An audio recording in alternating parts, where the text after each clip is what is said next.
Flight attendant mocks a black female cop. Then she makes one call, shuts the entire airline down. She boarded quietly, dressed in plain clothes, and took her seat in first class without saying a word. But the flight attendant didn't like the way she looked and decided to make an example out of her. What no one realized was that the woman she was mocking held more power than anyone else on that flight. One call, and everything changed. Before we start the story, comment below where in the world you're watching from today. And if you enjoy stories like this, don't forget to subscribe and turn on the bell icon so you never miss the next one. The soft hum of the cabin wrapped around the passengers like a quiet curtain. First class was nearly full and everything gleamed. White leather seats reflected the overhead lights and chilled glasses clinked gently on golden tray tables. Attendants moved smoothly between rows, offering drinks and folded towels with tight smiles. Most passengers barely looked up. They were used to this kind of treatment: silent, efficient, expensive. Near the third row, a black woman sat by the window. Her posture was composed, shoulders relaxed, gaze steady. She wore a fitted blazer over a plain gray shirt and dark jeans. A silver badge clipped just inside her open lapel caught the light for a moment before disappearing again as she adjusted her seatbelt. Her name was Lauren Carter, though no one had bothered to ask yet. She wasn't loud. She wasn't making a scene. She had simply taken her assigned seat, placed her phone on the tray table, and waited. That's when the flight attendant, Jessica Hayes, appeared. She walked down the aisle with practiced steps, her heels clicking against the carpet. Her uniform was flawless, her blonde hair tucked neatly behind one ear. But there was tension in her face, something sharp in her eyes that narrowed the moment she saw Vanessa. Rachel stopped just beside the seat and looked down. "I'm going to ask you again," she said, her voice clipped, but loud enough for heads to turn. "This seat isn't yours. You'll need to move to the back." Vanessa turned her head slowly, her expression calm. "I've already shown you my boarding pass," she said, her voice even. "This is my seat." Rachel smiled tightly, but it didn't reach her eyes. "We don't make mistakes with seating in first class. If you don't move, I'll have to involve security." Across the aisle, David Sullivan, a middle-aged businessman in a navy suit, glanced over his newspaper, frowning slightly. In the front row, Eleanor Price, a retired arts professor with a pearl necklace and an oversized hat, leaned toward her husband and whispered something behind her hand. The energy shifted. It was subtle, but it spread quickly. Vanessa didn't flinch. "You can involve whoever you like," she said, resting her hands on her lap. "I'm not moving," Rachel stiffened. "We have rules for a reason. First class is reserved for premium clients." "I am a premium client," Vanessa replied, still not raising her voice. Behind Rachel, a younger flight attendant hovered uncertainly. Her name was Emily Larson, and she was new. Her eyes darted from Vanessa to Rachel, then to the manifest in her hand. She looked like she wanted to speak, but Rachel shot her a quick glare, and Brooke shrank back. Rachel took a step forward, placing one hand on the seat in front of Vanessa. "You can either cooperate or I'll have you removed before we leave the ground." Vanessa leaned back slightly. "I'd be careful if I were you," she said softly, not as a threat, but as a fact. Then she picked up her phone and tapped once. She didn't say a word. Just set the phone down again on the tray. Rachel let out a cold laugh and turned to Brooke. "Escort her to the back." Brooke hesitated. Her hand trembled slightly as she took a step forward, but she didn't speak. Rachel's eyes narrowed again. Now the tension thickened. Charles folded his newspaper and watched quietly. Eleanor adjusted her seatbelt and stared straight ahead, lips pursed. Vanessa didn't move. Her voice remained calm. "You're about to make a very big mistake." No one knew what that meant yet, but in the silence that followed, the cabin began to feel colder. Rachel crossed her arms, standing her ground. Brooke stood frozen. Vanessa stayed seated, quiet, composed. The flight hadn't even taken off, but the turbulence had already begun. Rachel's lips pressed into a thin line as she stared at Vanessa, who sat calmly, unaffected by the rising tension. The silence stretched. A few passengers shifted uncomfortably in their seats. The engine's soft hum was the only sound for a moment, until the clinking of a glass broke the quiet from the row behind. Brooke still hadn't moved. She glanced once more at the manifest in her hand, her finger hovering over a name halfway down the list. Her instincts were screaming that something wasn't right, but Rachel's authority loomed too heavy to ignore. With one last glance at Vanessa, Brooke took a step back instead of forward. Rachel noticed. "What are you doing?" she snapped. Maybe we should double-check the list," Brooke said hesitantly. "I've already checked it," Rachel barked. "She doesn't belong here. This is first class. She either moves or gets escorted off this flight." Charles leaned forward slightly in his seat. "Excuse me," he said in a calm, firm tone. "She said she showed her boarding pass. Maybe you should check again, just to avoid any mistake." Rachel turned to him sharply. "Sir, I'd appreciate it if you didn't interfere." He leaned back but kept his gaze on her. "Just seems like a lot of noise over a seat." Rachel ignored him and turned back to Vanessa. "Last warning." Vanessa didn't even blink. "You're not listening," she said quietly. "You're only assuming." Rachel's face flushed. She wasn't used to being challenged like this, especially not by someone she'd already decided didn't belong in the luxury section. She gestured toward the back of the plane. "That's where you're supposed to be." Vanessa's expression didn't change. She didn't argue. She didn't explain. Her hands remained in her lap, her phone still resting beside her on the tray. "You're wrong," she said as steady as before. The socialite across the aisle, Caroline Baxter, a woman who thrived on drama and whispers, leaned toward her husband. "She's trying to sneak a free upgrade," she muttered, not quietly enough. Rachel heard it. A small smirk flickered across her lips. "That's exactly what it looks like," she said to the cabin as if fishing for approval. "Some people think the rules don't apply to them." A few passengers exchanged glances. Some looked down. Others watched with unease. Still, Vanessa didn't react. She just looked up at Rachel with the same calm eyes and said again, "You're making a mistake." Rachel didn't care.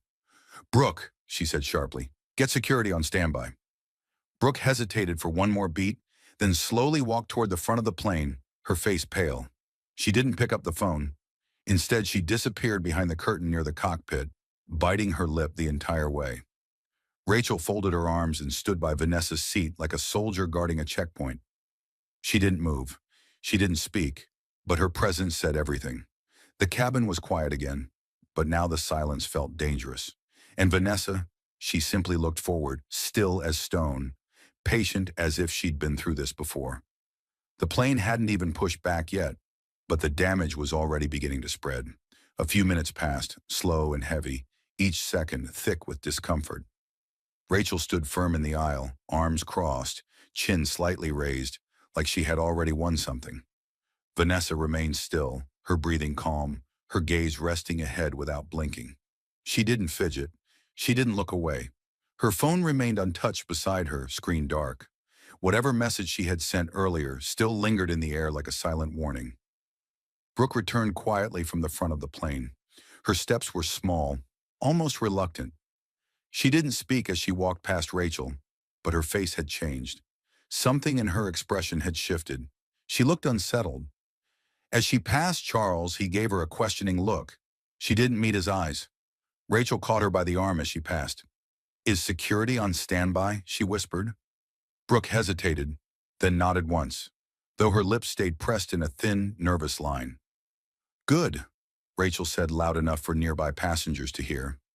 "Let's get this over with." Vanessa shifted slightly, crossing one leg over the other. "Still pushing forward even when you know something feels wrong," she said. "Not as a threat, but as an observation." Rachel tilted her head.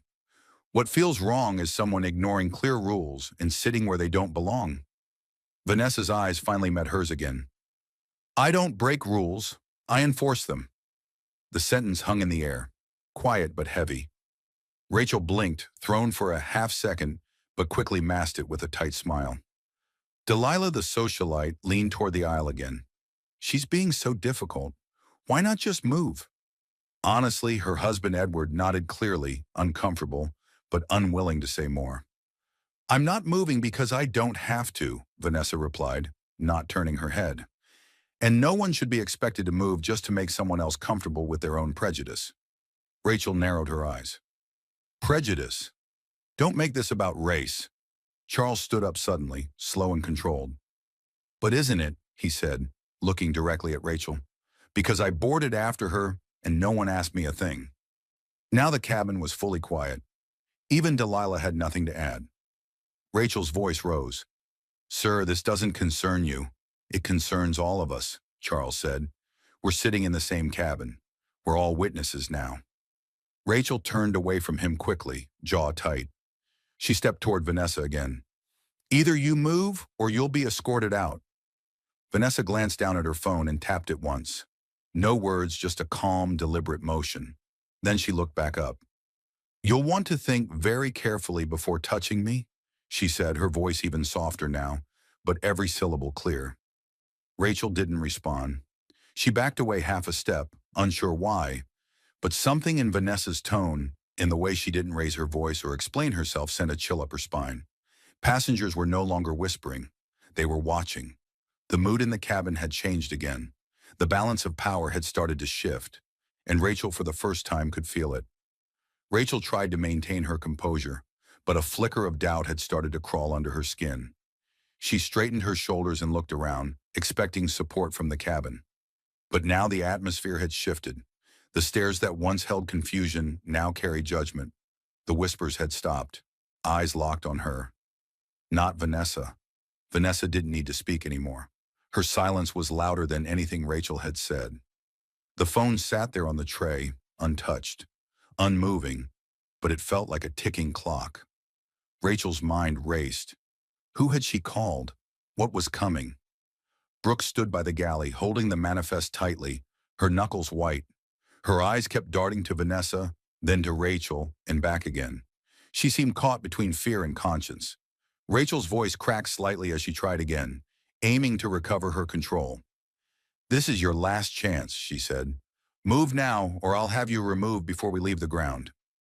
Vanessa didn't even blink. Do what you need to do, she said in the same tone she'd used from the start. But remember, you're the one choosing this. Rachel turned away sharply, frustration boiling over. She walked toward the front, nearly bumping into Brooke. Where's the pilot? She snapped. He's still in the cockpit, Brooke said softly, avoiding eye contact.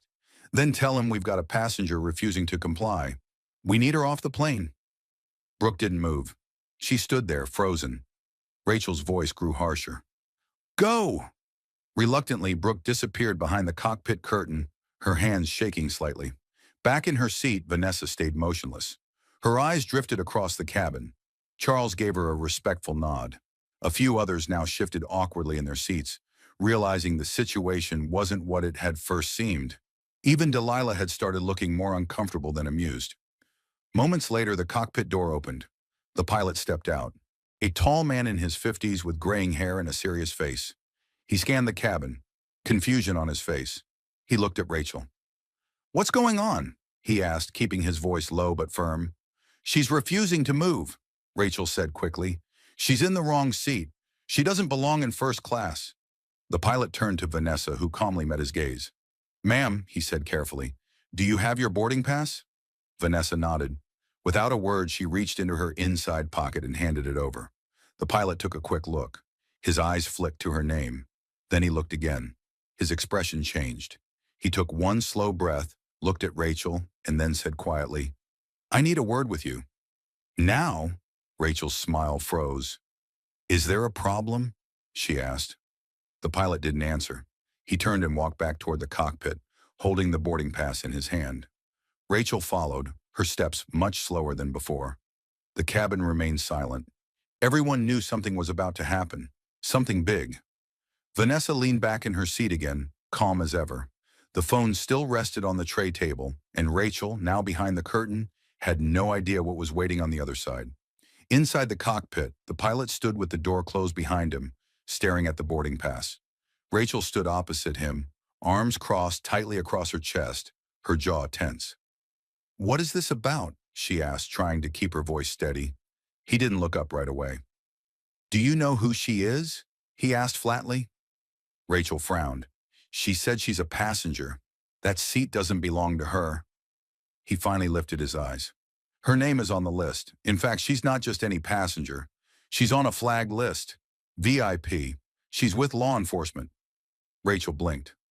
Law enforcement? Internal affairs.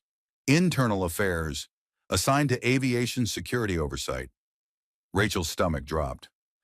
You've got to be kidding. The pilot's voice lowered further. This is coming from very high up. I just got a direct message from Airline Security. Someone made a call. Rachel's mouth went dry. She tried to hide it with another tight smile. Maybe she's faking it. The pilot didn't respond to that. He handed the boarding pass back to her slowly. Go apologize, and if you're smart, keep it short. The situation is already bigger than you think. Back in the cabin, the atmosphere was heavy with anticipation. Vanessa sat still, watching the curtain. Charles, Delilah, and nearly every other passenger kept glancing toward the front, waiting for something to break. Brooke had returned to the galley but kept close to the aisle, chewing her lip. The curtain finally moved and Rachel stepped out. Her eyes scanned the cabin, and it was clear to everyone her confidence had cracked. She wasn't marching anymore. Her steps were slower, more hesitant. Her eyes avoided Vanessa's as she approached the seat. When she reached the row, she stopped but didn't speak right away. Vanessa turned to her, eyebrows slightly raised. Rachel opened her mouth, then closed it. Finally, she forced the words out. I may have misunderstood. The apology didn't sound sincere. It barely qualified as an apology at all. Vanessa didn't smile. She didn't gloat. She simply said, You didn't misunderstand. You assumed. Rachel's face turned pale. The silence that followed was worse than any shouting match. It wrapped around her like a judgment she couldn't escape. She turned away without another word and walked briskly toward the back of the cabin. Delilah leaned over and whispered, She just folded. Charles, still watching quietly, nodded once. That's what happens when power meets truth. Vanessa leaned her head back and looked out the window. The tension in the cabin didn't ease. It thickened. Everyone could feel it, because this wasn't the end. Not yet. Rachel disappeared toward the rear of the plane, her steps stiff and her back straighter than necessary, like she was forcing herself to keep control. But her face, flushed and tense, told a different story. She had lost the room, and she knew it. Not a single passenger met her eyes as she passed. Brooke lingered near the front, her eyes still on Vanessa. When their eyes met for a brief moment, Brooke gave a slight nod. Just enough to say, I see you. Vanessa returned it with the smallest tilt of her head. The pilot remained at the front, speaking softly with the co-pilot through the door. Then he stepped out again, cleared his throat, and addressed the passengers. Ladies and gentlemen, we'll be experiencing a slight delay as we complete a final check. We appreciate your patience. No one responded. Most people weren't thinking about delays anymore. They were watching Vanessa. Delilah sat rigid in her seat, the tip of her manicured finger tapping against her champagne glass. Edward beside her had long since put his phone down and was now glancing nervously toward the front every few seconds. Charles was still seated calmly, but now he looked less like a businessman on a casual flight and more like someone waiting for a verdict. Vanessa didn't move. She remained in her seat, eyes forward, hands folded. She didn't reach for her phone again. She didn't speak to anyone. But the weight of her silence filled the cabin more than any outburst could have. 10 minutes passed. Tension crept back into the space like fog. Then came the sound that changed everything. The sudden click of hard shoes against the jetway and the sharp knock on the cabin door. Heads turned as the pilot moved quickly to unlock it. The door opened and two uniformed security officers stepped inside. Not airport staff. These were federal agents. Dark suits, earpieces, serious faces. They scanned the cabin quickly and nodded toward the pilot.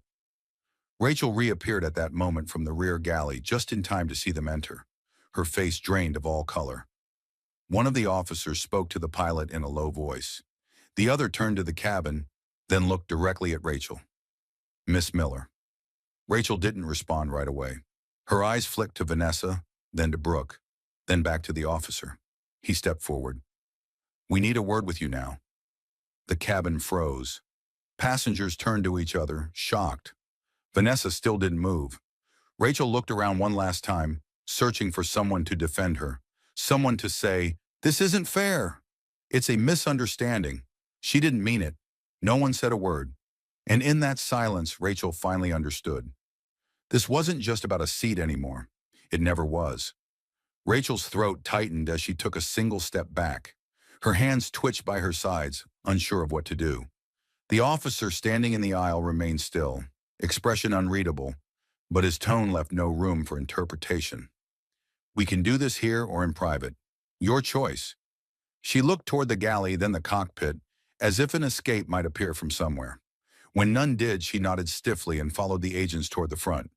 The entire cabin watched as she passed by, no longer the composed authority figure she had been only minutes earlier. Her walk, once sharp and confident, now looked more like a quiet retreat, shoulders rigid, jaw clenched, eyes downward. Brooke stood aside as they walked by, her eyes wide, her hands still gripping the passenger list, like it was the only thing keeping her steady. Vanessa remained in her seat, unmoved. But for the first time, she glanced around at the other passengers. Her eyes met Charles's. He gave her the smallest nod of recognition. Delilah, now visibly uncomfortable, shifted in her seat and picked up her phone, pretending to check a message. Though her hand was trembling slightly, no one was speaking, yet the silence was louder than any conversation. The entire plane felt suspended in one collective breath. Inside the cockpit area, the discussion between Rachel and the agents wasn't loud enough to be heard, but it didn't need to be. The energy said enough. The way Rachel gestured, the way her face went pale, the way her shoulders sank a little lower every time someone else spoke. Even from the cabin, it was clear this wasn't a formality. This was a reckoning. After several minutes, the pilot stepped back into the cabin. His expression was calm but serious. "Thank you for your patience," he said evenly. "We'll be making a brief landing to address a personnel issue before continuing our flight. Please remain seated until further notice." A murmur rippled through the cabin, not panic, but disbelief. Charles let out a low whistle under his breath. Delilah turned to Edward. "Are they actually landing the plane for this?" Edward shook his head slowly. "They are. She's someone important." Delilah frowned, but she didn't say anything. "She didn't need to," he replied. Rachel re-emerged a moment later, flanked by the officers. Her eyes were red now, but she didn't speak. Her hands were clenched into fists at her sides. As they guided her slowly through the cabin, no one clapped. No one cheered. But the silence, that same thick, wordless silence, carried more weight than any applause. She didn't look at anyone. Not Brooke, not the passengers, and especially not Vanessa. Vanessa didn't move. She watched Rachel pass, but her expression didn't change. Her hands remained folded, her face unreadable, her presence unshaken. When the agents and Rachel disappeared down the jet bridge, the silence lingered like a shadow. Only the gentle hum of the engines and the low static from the intercom gave life to the stillness. Brooke finally exhaled, her posture easing just slightly. She stepped closer to Vanessa's row, paused, and spoke in a voice barely above a whisper. "Thank you for staying calm." Vanessa looked up. "It's not the first time," she said, "but it might be the last for her." Brooke didn't respond right away. Then she nodded. She made it personal. "You didn't." Vanessa tilted her head slightly because I knew it was never about me. It was about what she thought I represented. Brooke lowered her gaze. "I should have spoken up sooner." Vanessa's voice was steady. "You still can." The aircraft began to move again, slowly backing away from the gate. The passengers settled back into their seats, but none of them felt quite the same. Something had shifted, and though Vanessa didn't say it, every person on board understood now. This wasn't just a confrontation. It was a lesson, and the story wasn't over yet. The plane taxied down the runway slowly, almost cautiously, as if the metal beast itself was aware that the atmosphere inside had changed. The murmurs had quieted. Passengers no longer looked out the windows with idle interest or fiddled with their seat controls. They were still processing what had happened, what they had witnessed, and what it revealed about the people around them. Vanessa sat silently in her seat, eyes closed for a moment, breathing steady. She wasn't trying to look calm. She was calm. Her silence wasn't for effect. It was rest. The type of rest only someone used to standing firm could understand. The confrontation had passed, but her presence still anchored the entire cabin. Across the aisle, Charles had finally put down his newspaper for good. His gaze rested on the aisle, but his mind was elsewhere. He glanced once more at Vanessa, thoughtful. Then he reached under his seat and retrieved his laptop, but he didn't open it. He sat with it closed on his lap, as if unsure how to return to his normal world after what had just taken place. Toward the back, Delilah sat unnaturally still, her fingers fidgeting with her bracelet. She wasn't gossiping now. Edward leaned toward her, whispering, "You know, she never raised her voice once." Delilah nodded faintly. I kept waiting for her to snap back. "She didn't need to," he replied. The seat belt light flicked on, but not a single passenger shifted in their seat. All eyes seemed to remain subtly drawn to Vanessa. She didn't speak, but her presence continued to speak volumes. Then after a few quiet minutes, the intercom crackled again. "Ladies and gentlemen, this is your captain. Due to recent developments on board, we'll be making an unscheduled stop. A ground team is already on standby. We'll resume our journey shortly after crew transition is completed. Thank you for your understanding." Crew transition. The words landed like a soft but unmistakable blow. Rachel was officially gone. Everyone knew it. No need for dramatic announcements or apologies over the speakers. The silence following those two simple words said it all. Brooke, still near the galley, swallowed hard. Her grip on the manifest had finally loosened. She approached Vanessa's row slowly, this time without hesitation. "I didn't check when I should have," she admitted, eyes down. "I knew something felt wrong, but I froze." Vanessa opened her eyes. "Fear makes people hesitate. Integrity makes them act anyway." Brooke nodded. "I didn't act fast enough." "You acted before it was too late," Vanessa said gently. "That's what matters." Brooke took a breath. "Steadier now. They're sending someone new from ground staff. Until then, the crew's down one lead. I can help, but I've never done it alone." "You won't be alone," Vanessa said calmly, and something in her tone made Brooke stand taller. Behind them, whispers resumed, soft and different. Not judgmental, not dismissive. This time they carried curiosity, respect, quiet reflection. One row behind, a teenager leaned toward his mother. "Is she really a cop?" His mother nodded. "More than that, I think." The plane slowly pulled toward a private gate. Outside, a sleek black SUV had already parked at the edge of the tarmac. Two sharply dressed individuals in plain clothes stood near it, watching the plane carefully. One of them held a clipboard. The other had an earpiece. The aircraft door opened with a hiss. Cool air rushed into the cabin, brushing against the tense stillness like a fresh wind. The new staff member stepped on board with authority but not arrogance. He walked directly to the captain, exchanged a few quiet words, and then approached Vanessa. "M. Brooks?" he asked, voice respectful. Vanessa stood slowly. "Yes, my team's been briefed. You're clear to continue your observation, and your report has already reached corporate." He paused, then added, "Thank you for handling it the way you did." Vanessa didn't smile, but she nodded. "I'm not here to punish anyone. I'm here to make sure the ones who should be punished finally are." The staff member stepped aside to let her pass, but Vanessa didn't leave the plane. She returned to her seat and sat back down calmly, deliberately. "Where are you going?" Brooke asked quietly. "I'm staying," she replied. "I'm not finished." That answer rippled across the cabin like a wave. Vanessa wasn't here to make a statement. She was here to make a change. And everyone on board could feel it now.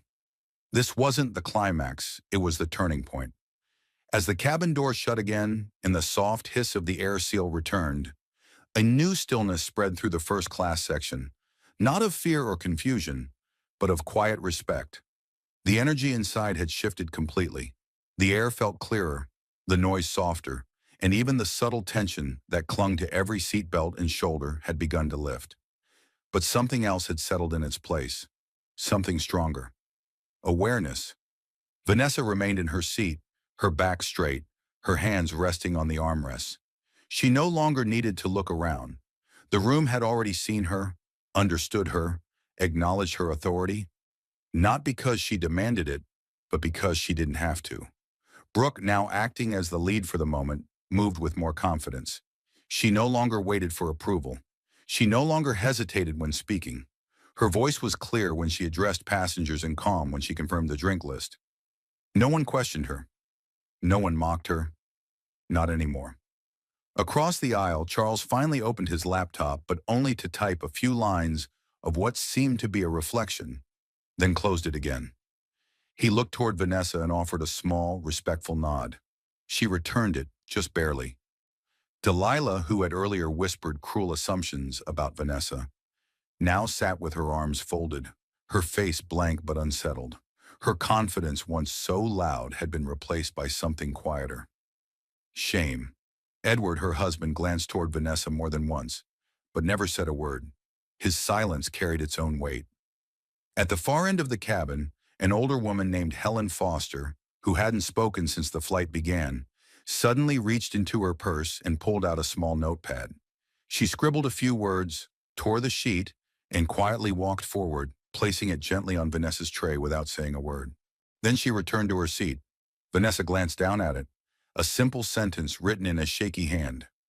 "You handled it better than I ever could. Thank you." She folded the note once, tucked it into her jacket pocket, and looked out the window. The runway stretched far ahead, framed by bright lights and the slow movement of luggage carts in the distance. But in Vanessa's mind, there was only stillness, a pause before the next moment. The intercom clicked again. "Ladies and gentlemen, thank you for your patience. We are now ready for takeoff. Please remain seated with your seatbelts fastened." The aircraft began to roll. As it picked up speed, so did the shift in tone. Where there had once been division, now there was reflection. Where there had been ignorance, now there was understanding, even if unspoken. As the wheels lifted from the ground, Brooke moved quietly through the aisle, stopping by Vanessa's seat with a bottle of water and a soft voice. "Would you like anything else?" she asked. Vanessa accepted the water, then shook her head. "I'm good." Brooke smiled genuine this time and walked on. The plane climbed higher, cutting through the clouds with quiet precision. Passengers settled into their seats, but the usual casual ease was gone. There was no small talk, no laughter. Not yet. About 20 minutes into the flight, a notification alert chimed on Vanessa's phone. She picked it up, glanced at the screen, and exhaled slowly. The airline's regional office had responded. The incident had been escalated. Statements were being collected. Jessica Hayes had been suspended, pending an internal review, and not just for this flight. Previous complaints had resurfaced. Vanessa placed the phone face down again and sipped her water. She wasn't surprised. She had seen this before. Officers like Rachel didn't just act once. They moved through their careers unchecked, one quiet injury after another, but not today. Today, someone stopped it. A few rows back, a teenage girl leaned toward her father. She didn't even raise her voice. She whispered. He nodded. That's what makes it powerful. Vanessa closed her eyes for a moment. She wasn't tired. She was grounded, rooted in purpose. The plane was midair, but she felt more solid than ever. She hadn't shouted. She hadn't cursed. She hadn't explained herself. She didn't need to. Respect isn't always loud. Sometimes it's the quiet that breaks the cycle. And this flight, this moment, was part of something bigger. Something that wouldn't land when the plane did. 35 minutes into the flight, the cabin had grown quieter than usual for a first-class section. There were no casual conversations about business deals or vacation plans, no light laughter or clinking of wine glasses. Instead, the silence was reflective, thoughtful, like everyone on board had been forced to reevaluate how they saw things, and more importantly, how they reacted to them. Vanessa sat motionless, her gaze drifting once more toward the window. The clouds rolled beneath the wings like slow-moving waves, and the golden rays of the afternoon sun bathed the sky in a soft amber glow. But her mind wasn't on the view. It was on the message that had just come through on her phone minutes earlier. Rachel's suspension was now official. A formal investigation had begun, and 3 prior incidents involving her conduct had been pulled from internal files. Vanessa wasn't surprised, but she did feel something shift inside her. Not satisfaction, not revenge, something quieter, relief. Maybe for once the silence that usually followed injustice wouldn't return this time. In the row behind her, Charles finally cleared his throat and leaned slightly forward. "If you don't mind me saying," he began, "I think a lot of people on this flight are going to go home tonight, a little different than when they boarded." Vanessa turned her head, meeting his gaze. "That's not a bad thing." "No," he agreed. "It's overdue." Across the aisle, Delilah looked up from her phone, then back down, pretending to scroll. But the color in her face had changed. Her posture was no longer upright and proud. It was smaller now, quietly uncomfortable. She said nothing, but the few sideways glances she cast toward Vanessa were no longer sharp or dismissive. They were heavy with guilt. At the front of the cabin, Brooke was speaking to one of the replacement attendants from ground staff. Her shoulders weren't hunched anymore. Her voice was firmer. She was taking charge without asking for permission because she had finally realized she didn't need it. Vanessa noticed the shift in Brooke's behavior, but she didn't say anything. People grow when given the space to stand up on their own. Brooke was doing exactly that. A few moments later, Brooke returned to Vanessa's seat with a fresh towel and a warm expression. "I know it doesn't change what happened," she said, "but I'm sorry it took me so long to say something." Vanessa took the towel. "You did say something. You said it when it mattered." "I was scared," Brooke admitted. "I thought I'd lose my job." "You stood up anyway," Vanessa replied, "and you did the right thing. That matters more." Brooke looked down, then smiled, genuine, with a trace of emotion behind it. "You remind me of someone I used to look up to." She never raised her voice either, but when she spoke, people listened. "She sounds like someone worth remembering," Vanessa said quietly. "She was," Brookie said, "and so are you." A faint announcement came over the speakers. The pilot informed the cabin that they'd be reaching cruising altitude shortly, and meal service would begin soon, but no one seemed to care about dinner anymore. What had happened in the air held more weight than whatever came next. Near the back of first class, Helen Foster, the older woman who had passed Vanessa the note earlier, stood slowly. She walked forward once again, this time without the hesitation she'd shown earlier. When she reached Vanessa's row, she rested one hand lightly on the seat in front of her and spoke in a calm, steady voice. "You showed everyone something today. Not just strength, but how to hold dignity, even when someone tries to rip it from you." Vanessa met her eyes. That wasn't the first time someone tried. Helen Foster nodded slowly, but it might be the first time so many people saw it happen and finally didn't look away. Behind her, several heads nodded, almost unconsciously. Vanessa didn't need a stage. She didn't need a title or a speech. She had already led quietly, decisively, by staying seated, by not shrinking, by not giving her dignity away just to make someone else feel comfortable. The cabin had become more than a space for travelers. It was now a room full of people silently carrying the same memory, one that would stay with them far longer than the destination they were flying to. And for the first time in a long time, Vanessa felt that maybe, just maybe, that memory was going to spread further than this flight. The cabin lights dimmed slightly as the aircraft settled into cruising altitude. Soft amber bulbs lit the walkway, casting a warm glow over passengers who now sat not just in comfort, but in quiet reflection. No one reached for their entertainment screens. No one asked for blankets or inquired about when dinner would be served. Instead, they sat with the silence, an unusual, reverent kind of silence that held weight. Vanessa glanced at the folded napkin in front of her and wiped her hands slowly as if grounding herself in the physical world, after everything that had just happened. But her thoughts were elsewhere, replaying every second, not for regret, but for clarity. She had acted with restraint, but not weakness. She had waited, not in fear, but in control. And in doing so, she had shifted an entire room without ever standing up.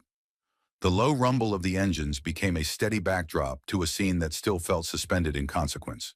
Charles stood from his seat and stepped quietly toward the front. When he reached Vanessa's row, he stopped. Not looming, not imposing, just present. "I work in public policy," he said softly. "Education reform. I've been in rooms where people speak for hours without ever saying anything real." Vanessa looked up, curious but reserved. "What you did today?" he continued without giving a speech, without asking for attention. "You created a moment more impactful than any law I've ever seen passed." "I didn't come here to make a moment," Vanessa replied. "I know," Charles said. "That's why it worked." He nodded once, then returned to his seat. His words weren't flattery. They were recognition. In the far corner of the cabin, Brooke had taken a seat on the jump seat for a moment's rest. She pulled her phone out, her thumbs hovering above the screen. After a long pause, she opened a text message draft to her mother. "You were right. Doing the right thing is scary, but it's worse not to. She didn't send it yet, but she saved it. Delilah, meanwhile, sat stiffly, hands locked in her lap, jaw tense. She had said some of the loudest things early in the flight, but now she looked like someone who had seen her own reflection in a broken mirror. She reached for her phone again, not to scroll but to delete something. An old post about earning your seat. She didn't even realize Vanessa had noticed. Vanessa didn't react. She didn't need to. A few rows behind, a younger couple whispered softly. She had a badge. Yeah, the husband replied. Internal affairs. She was here to observe crew behavior. Wow, the wife murmured. Imagine if she hadn't said anything. She barely said anything, he answered, and that's what makes it unforgettable. At the front of the plane, the replacement lead crew member, a man named Michael Reed, checked in with Brooke. You handling things okay? She nodded. Better now, just different kind of flight.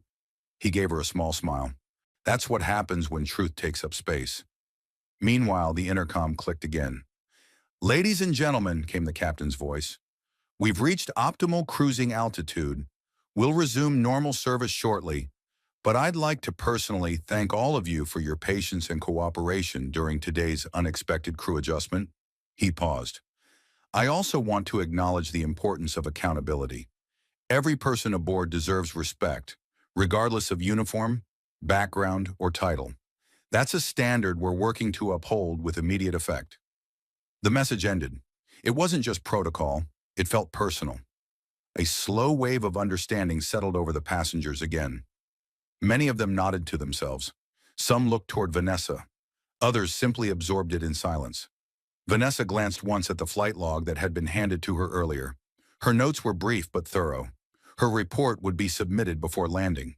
She had done her job. But more than that, she had protected her own dignity, and in the process restored some for everyone watching. The plane glided forward, steady and smooth. But everyone inside it had already been through something turbulent and came out more aware on the other side. And Vanessa, she was still calm, still composed, but now she carried the room without needing to lift a finger. Because sometimes authority doesn't wear a name tag. It simply earns its place and refuses to give it up.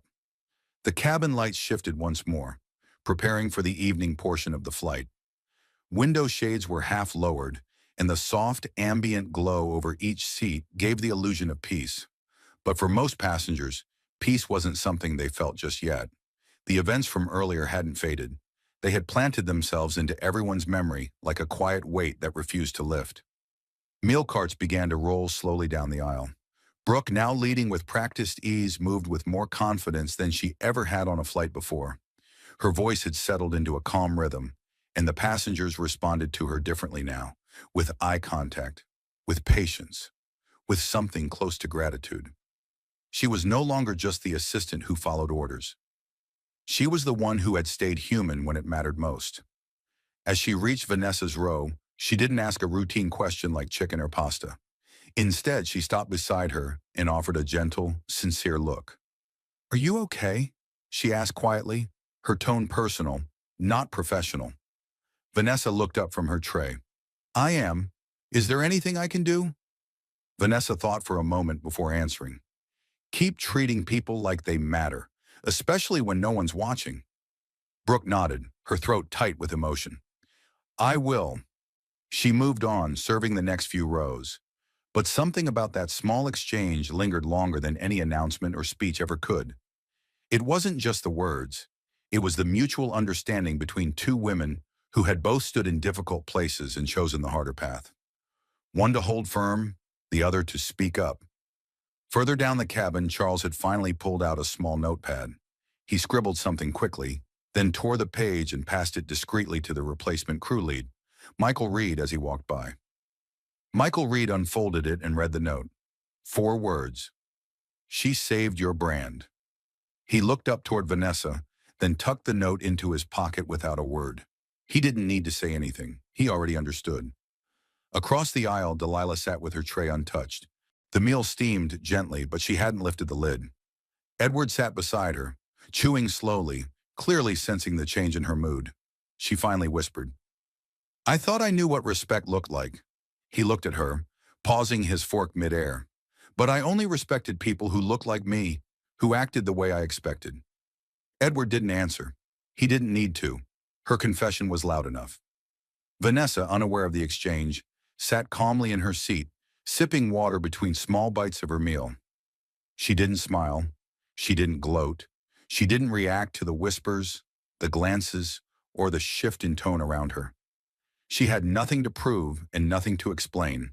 That was the power of truth. It didn't need permission to exist. As meal service ended, Brooke quietly made her way back to the galley where Michael Reed stood checking notes on his tablet. "She's not just a passenger," Brooke said quietly, not looking up. "I know," Michael Reed replied. Corporate called again. "She's not just observing. She's one of the department's senior consultants for aviation ethics. She helped draft the very policy Rachel violated." Brooke's eyes widened. So she knew everything. Michael Reed nodded, and she chose to let it play out. She gave everyone the chance to do the right thing first. Brooke leaned against the counter, and we didn't. Michael Reed placed a gentle hand on her shoulder. "But you did when it counted." From the front of the cabin, the pilot appeared again, moving slowly through the aisle. When he reached Vanessa, he stopped. His voice was soft but clear. "Miss Brooks," he said, "thank you for your patience today. I know this shouldn't have happened, and I know words can't undo what was done, but I wanted to say this personally. I'm sorry." Vanessa looked up. "You didn't create the problem, but you didn't ignore it either." The pilot nodded, humbled. "If there's anything else I can do, make sure it doesn't happen to the next person," she said. He gave a short, solemn nod and walked away. That single line settled into the space like a final lesson, one meant not for applause but for accountability. In row 6, a middle-aged mother leaned toward her teenage son, whispering softly, "That's what strength looks like. Not loud, not cruel, just clear." Her son nodded, his eyes wide, his mind already shifting. And in that moment, as the plane glided high above the clouds, every passenger on board carried the same realization. They had witnessed something bigger than a confrontation. They had witnessed a shift, a quiet, irreversible shift. And it had all started with one woman, one seat, and one refusal to move. The cabin had grown darker now, not just from the descending sun, but from the stillness that lingered after truth had shaken the air. Window shades were halfway drawn. Seatbelt signs remained off, but almost no one moved. Passengers leaned into silence as though it were sacred, each one quietly unpacking the meaning behind the incident that had unfolded just feet away from them. Vanessa sat still, not out of stiffness or performance, but out of resolve. She had done this before. Not just sat in a chair others didn't want her in, but held her ground while the world expected her to shrink. The difference today was that she had been seen. The silence in the cabin was not the silence of denial. It was the silence of realization. She looked out the window again. The world below stretched wide and clouded, just shadows and gold light now. But up here, things were clearer than they'd been since the wheels left the runway. From behind, Brooke quietly approached again. She wasn't holding anything. No tray, no manifest, just a nervous breath. "There's something I should tell you," she said. Vanessa looked over calmly. Brooke hesitated. This wasn't the first time Rachel did something like this. She treated others badly. Subtle stuff. Sometimes not so subtle, but no one ever said anything. Vanessa tilted her head slightly. "And now," Brooke said, almost whispering, "they're talking." In the crew chat in the airline system, other attendants are coming forward. Some who flew with her years ago, even one who quit because of her. Vanessa nodded once. "People don't speak until someone else breaks the silence first." Brooke exhaled slowly. "You didn't just stop her. You gave everyone permission to stop being quiet." Vanessa's gaze didn't waver. That's what accountability does. It gives courage somewhere to stand. A moment later, a voice came over the intercom. This time, not the pilot. It was a woman from corporate communications. "Good evening, passengers. This is Amanda Collins, Senior VP of Public Relations for the airline. We want to sincerely thank you for your patience and understanding today. A full review is underway regarding this afternoon's events, and leadership has already initiated new staff oversight protocols that will begin immediately." There was a pause. While we regret what occurred, we're deeply grateful that it was brought to our attention in the right way. We will be addressing this issue internally and, more importantly, transparently. Click. The intercom went silent.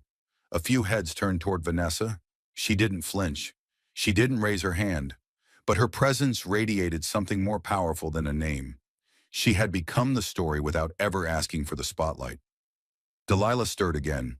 For the past hour, she'd tried to avoid Vanessa's gaze, but now guilt had built up past the point of comfort. Slowly, she stood and crossed the aisle. The hush of her shoes was the only sound. She stopped beside Vanessa's row and took a deep breath. "I said something about you earlier," she admitted quietly. "Before I knew anything, before I even looked." Vanessa didn't look up.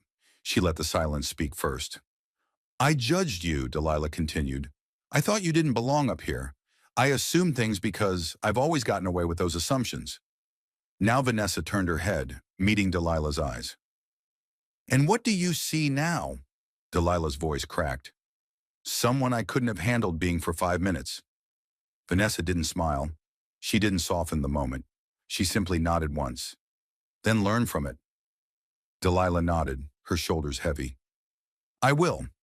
She turned, walked back to her seat, and this time when she sat, her head lowered, not out of shame, but out of reflection. Across the aisle, a boy no older than 12 leaned toward his father. Why was everyone so quiet when she was being yelled at? His father swallowed hard. Because sometimes people freeze when they don't know if they're supposed to care. The boy looked confused. But shouldn't they always care? Yes, his father said, they should. That was the lesson Vanessa had etched into every inch of that cabin without raising her voice, without standing up, without pointing fingers. She didn't demand change. She revealed the reasons it was necessary. Outside, the sky had begun to fade into deeper blues. The final rays of sunlight kissed the wings, and the plane soared silently forward. And inside, every passenger carried something heavier than luggage. Now they carried the memory of a woman who made them rethink who gets to be seen, who gets to belong, and who has the strength to stay seated when the world tries to push them out.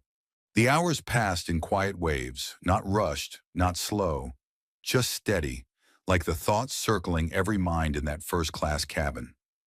The plane was high above the world, cutting through the night sky. But what had happened hours earlier still lingered, like it had just taken place. It hadn't faded. If anything, it had settled deeper into memory, into conscience. No one had returned to normal. There was no small talk about business trips or beach vacations. No casual laughter or idle debates over movie selections. Even the clink of glasses was quieter now, as if people were being careful not to disturb something sacred. Vanessa remained still. She had barely moved since the meal ended. Her tray was cleared. Her seat reclined only slightly. She wasn't asleep. She didn't need rest. She needed presence, and she held it. She occupied her space without shrinking, without hardening, just existing with quiet power. Brooke, now resting in the jump seat near the galley, had barely taken her eyes off her. She wasn't watching out of curiosity anymore. It was something deeper. Respect. The kind that changes how you show up in the world. The kind that makes you want to do better without being told to. Michael Reed stood nearby, speaking in a low voice with another attendant from the ground team. His tone was calm, but serious. Corporate's already scheduled a review meeting for all regional staff. They're rewriting conduct protocols. They're not just suspending Rachel, they're reevaluating her entire hiring manager's role too. The other attendant looked shocked. All because of this flight. Michael Reed shook his head. Number because of how this flight was handled.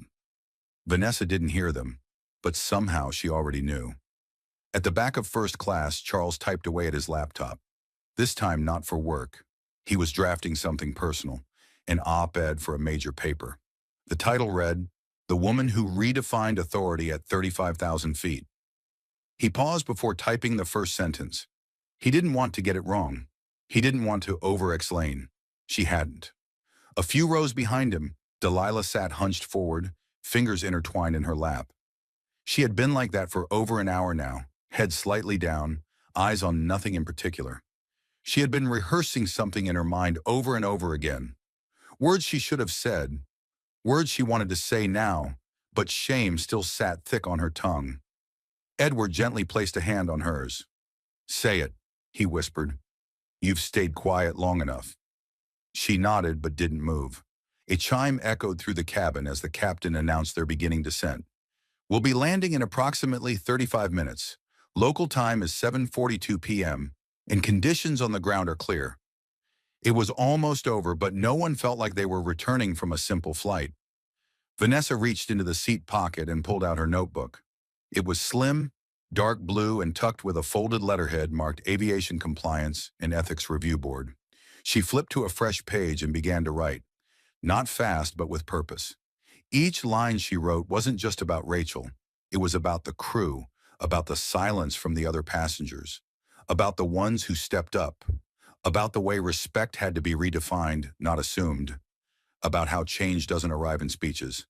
It arrives when someone decides they won't move. The pages filled slowly, and when she was done, she closed the notebook and placed it on the tray table. Brooke approached her one last time.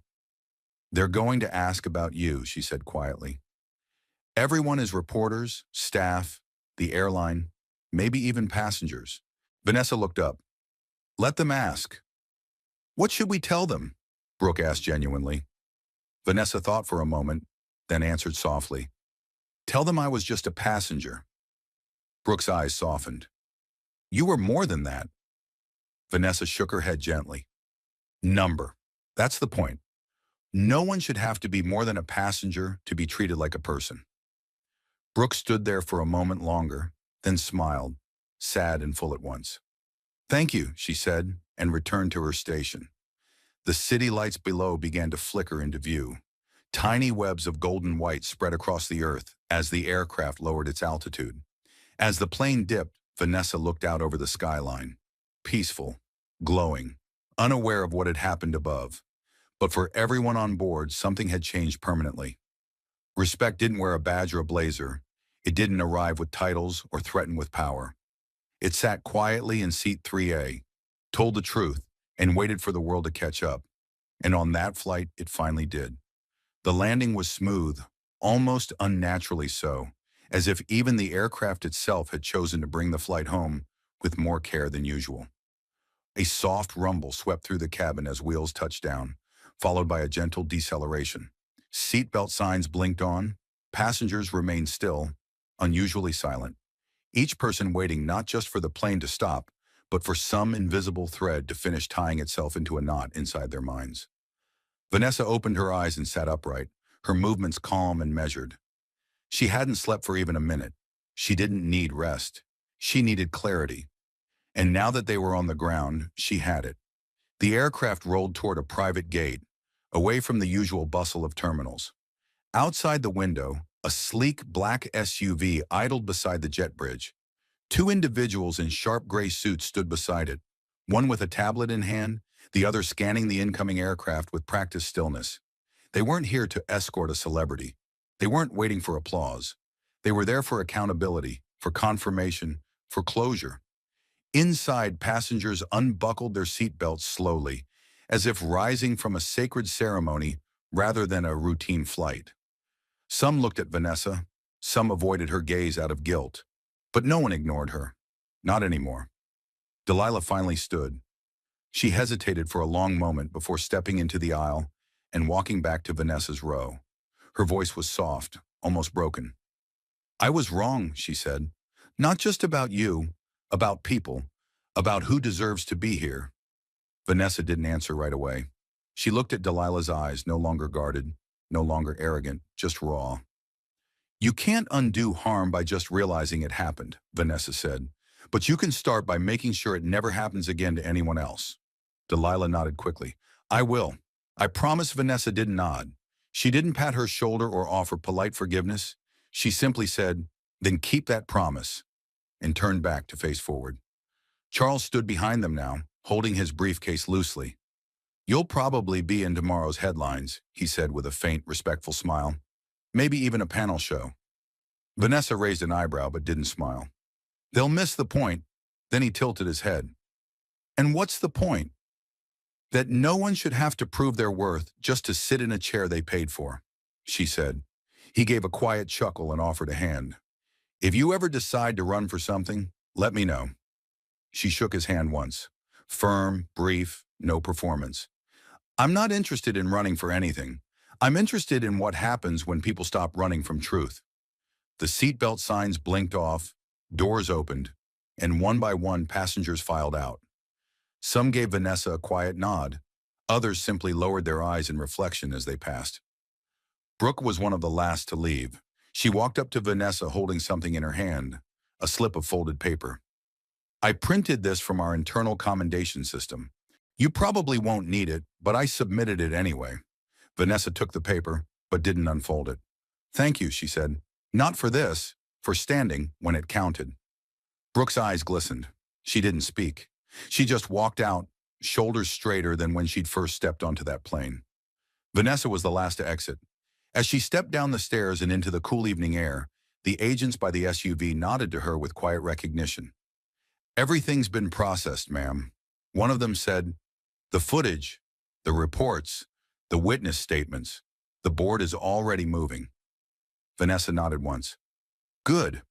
Do you need anything else from us? The other asked. She shook her head. Just make sure the story doesn't end when the flight does.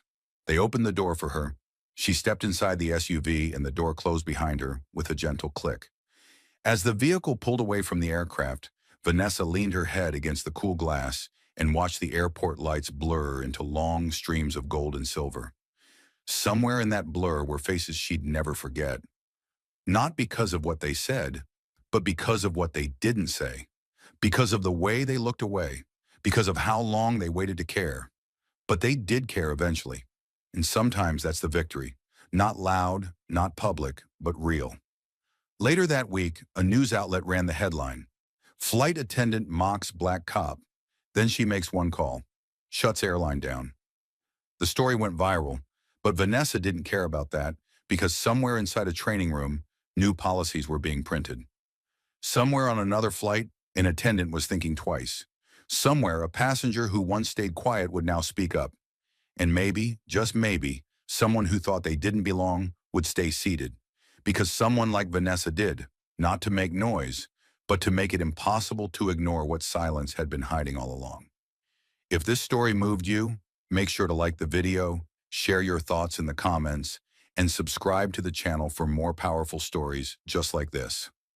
The story of Vanessa Brooks on the flight is a testament to the power of determination, dignity, and responsibility. The lesson is, standing up for the truth, even in the face of prejudice, can create profound change. Vanessa did not raise her voice or confront, but chose to be calm and do the right thing, thereby exposing injustice and promoting accountability. In modern America, where discrimination and inequality still exist, this story reminds us of the importance of speaking up about injustice. Issues such as racial prejudice, abuse of power, and lack of accountability in organizations still exist. Vanessa represents individuals who dare to challenge injustice through controlled action, encouraging others to not be silent in the face of wrongdoing. Maintain dignity. Like Vanessa, maintain confidence and respect for yourself in the face of prejudice. Don't let pressure force you to give up your rights. Take responsible action. A small act, like Vanessa's call, can have a ripple effect. Report a crime or support someone who has been wronged. Learn from Brooke and speak up, even when you're afraid, to help create a more just world. Like Delilah, own up to your mistakes and commit to changing how you see others. By applying these lessons, we can build a more respectful, equitable community where everyone is treated with dignity.